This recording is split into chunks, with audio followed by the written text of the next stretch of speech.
what's good, people? It's your boy, the Kryptonian Saiyan here, bringing you a review for One Piece chapter 289. And before I jump into the chapter, gotta talk about this cover story because it really intrigued me. What I thought was interesting about this cover story is Ace is, trying to pretend like he's the commander. He's got the whiskers on his face. He's no longer eating. And it really looks to me as if Ace is going to get found out. And now I'm wondering, did he get whatever he went in there for? I know he went in there for food, but he had to have been going in there for Blackbeard information. And if he didn't, that's a hell of an L right there. But the other thing that got me is how come nobody's noticed that that's Ace and not the commander that he knocked out?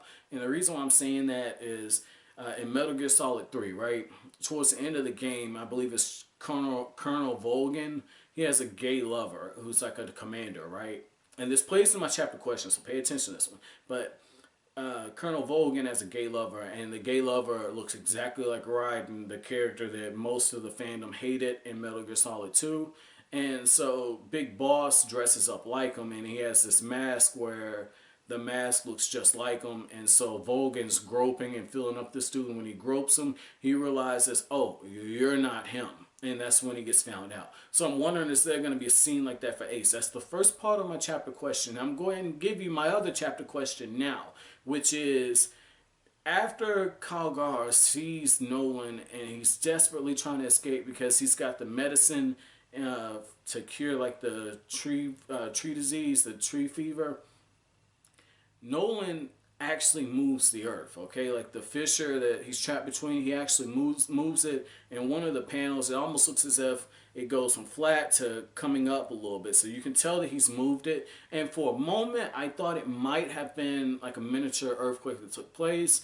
And yet Oda didn't show any type of reaction from the rest of the village in regards to that. So that means that he's definitely strong enough that he was able to move that huge chunk of earth, which definitely brings up to the question, how strong are Noland and Kalgara? But that's not my question. My question is this. They're calling Noland an admiral, okay? And it makes me wonder, how strong is an admiral in the One Piece universe? And the reason I'm asking, because we have different titles thrown out. I'm not too familiar with the Navy stuff, which I'm going to have to look up more now that I'm fully invested in One Piece, and it seems like the rankings and everything are going to be important, because you have Luffy, who's a captain, and the captain of the crew, and all the crews we've seen so far is pretty damn badass. Captain Blackbeard, Captain Whitebeard, now you have Captain Shanks, and obviously Captain Luffy, right? They're all badasses. And then you got the commanders, okay? And the commanders, I don't think we've seen, well, no, Captain Smoker, but I believe Smoker was a commander too, wasn't he? So you have him, and he's obviously stronger than Luffy. And now you have admirals. And if Noland used to be an admiral, or, like, I don't know if he was with the Navy, but like if he used to be one, or if that's just the title he has, the fact that he can move Earth, I really wonder if that's something that Oda's going to come back to. Like I said, it might be foreshadowed, might not be. I'm just curious at this point. So, with that being said, what's going on in this chapter, man? What's going on in this chapter? Once again, Oda drops a lot of themes and messages in this chapter, man. One that really stands out is the continuation that when people are faced with seeing that what they believe in isn't true, they either double down or they start to acknowledge some of your argument. The wheels start turning. And that's what we see at Kalgara. Basically Kalgara and Noland are having this miniature debate. Noland's like, look, you guys say this is a plague by the god, the kami, and I'm telling you there's a tree fever. In fact, this fever struck my village, and over 90% of the people who had it died, but eventually a cure was figured out. And once the cure was derived, only 3% of the people who got it ended up dying. He was like, I have the cure in my right hand, but obviously I'm trapped right now. If I can just get to the village, I can save everyone. And Kalgara loses it at this point. He's like, you're calling our stuff foolish. You're making light of our pain and our suffering. How dare you even say that I don't care and that there's no pain behind this. I offered up my own daughter just now as a sacrifice. And that was one of those moments where you can tell, Oda's going for the heartstrings, and it works. Again, you see enough with Kalgara as far as his pride and stuff to where you don't have an emotional attachment to him, but part of you does kind of feel for him. And this is one of those moments where if we would have seen more interaction between father and daughter, just very briefly before that, there was a scene in Inuyasha where this mother had to offer up her child, and we saw a brief moment where they were kind of interacting together, and the child was being sent off to be slain by a demon. And so that's what I'm talking about, just something brief. That's a missed opportunity, but it kind of works in a way. Not well, but it works. It just passes by where we see that Kalgar has tears in his eyes. He's like, that was my daughter I offered up, you dumbass. And he was like, can you really save my village? And that's when off panel Nolan gets out of the fissure. So I'm wondering, did he get out, on his own strength? And if it did, then that kind of fits in the whole thing. He's telling the truth. He's a man of his word. Or was he able to sway Kalgar? And between the two of them, Kalgar and himself, they able to move the fissure back. And if they did, that again brings up something I believe I touched on in the last video, which is how strong are these two, and why are their descendants so weak in comparison?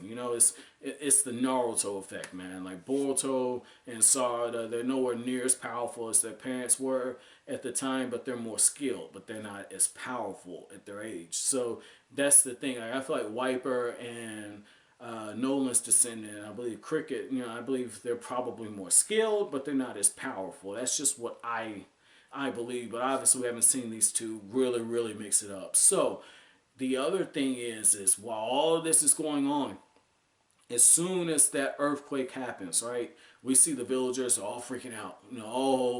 Fire, blood, bullets, brimstone, all this stuff, right? And the reason why is they think that the kami is passing judgment on them, and at that point they go right for Nolan's crew. They're like, we don't give a damn about this deadline that we have. That's not happening. What's happening right now is we're going to burn your asses up. I'm going to burn you up, and all this is going to stop. And that's when Seto just puts his arms out. Very, very admirable at this point. Puts his arms out and he says, the Shandor warriors that I look up to, they don't do shit like this. They don't do this. And you can see that he struck a nerve, okay? And when the Oda transitions back over to Kalgar, you can see like the wheels turning, and it's almost like Seto was breaking the fourth wall and speaking to the reader, and yet at the same time his words could be heard by Kalgar, who doesn't have mantra, and yet it almost feels like his words resonated with him as well, because after Seto says that, we have the conversation with Kalgar and Nolan, and Kalgar is remembering everything that was said to him as far as with the tribal chief. He's just like, look, I can't hear the voices of the gods, but I can hear the words of a wise man. And so you can see like the change happening, and I believe Seto said something about progress in this one as well. I know he said it in the last chapter. So this is good to see all the moving parts kind of, coming in and taking place. Very good, very good. But once again, we see more reactions, and this is what I like. When you compare how they're reacting now versus in the flashback, how the people of Skypiea are acting now, they're running because they're still in belief of the god, okay, the kami, and they got good reason. The nail is a fucking badass, so I understand that, but their god is destroying everything, and their faith is being challenged yet again. And yet in this one, you see how they're having the same reactions, but once it gets proven that this is not a judgment passed on by the gods, and even though that snake that he killed, the sea, I won't say it was the sea monster, even though that the child is there and looks like it's getting ready to eat Nolan, even though that happens and Nolan's able to give the cure to his people, and they're able to inject everyone with the serum and get them up and running, and they're celebrating, you can tell, and after the fact there's still some type of fear there. And then when you look at how everyone is acting in Skypiea after the fact, it's the same thing. It's the exact same thing. they're chained to this belief of the god. Now I'm wondering, is this flashback going to continue? And are we going to see how Skypiea actually rips apart from Jaya, and if that's their way of saying, hey, this is your fault, the gods have, this is an act of the gods. I'm really wondering. So overall, pretty good chapter. Not the best, not the worst, but this was an average chapter. Chapter question was in the very beginning. If you guys don't remember, my chapter question is this: what were your thoughts as far as the strength that Noland displayed, and how strong is an admiral, and how strong is a commander and a captain? Like, where's the ranking on it at? Am I on to something with this, or am I just kind of in my head too much? But as always, guys, if you like anything I had to say, hit that like button, as it really helps the channel out. Thank you for watching. Make sure to comment, rate, subscribe, and share. Thanks for watching. Have an awesome day, guys.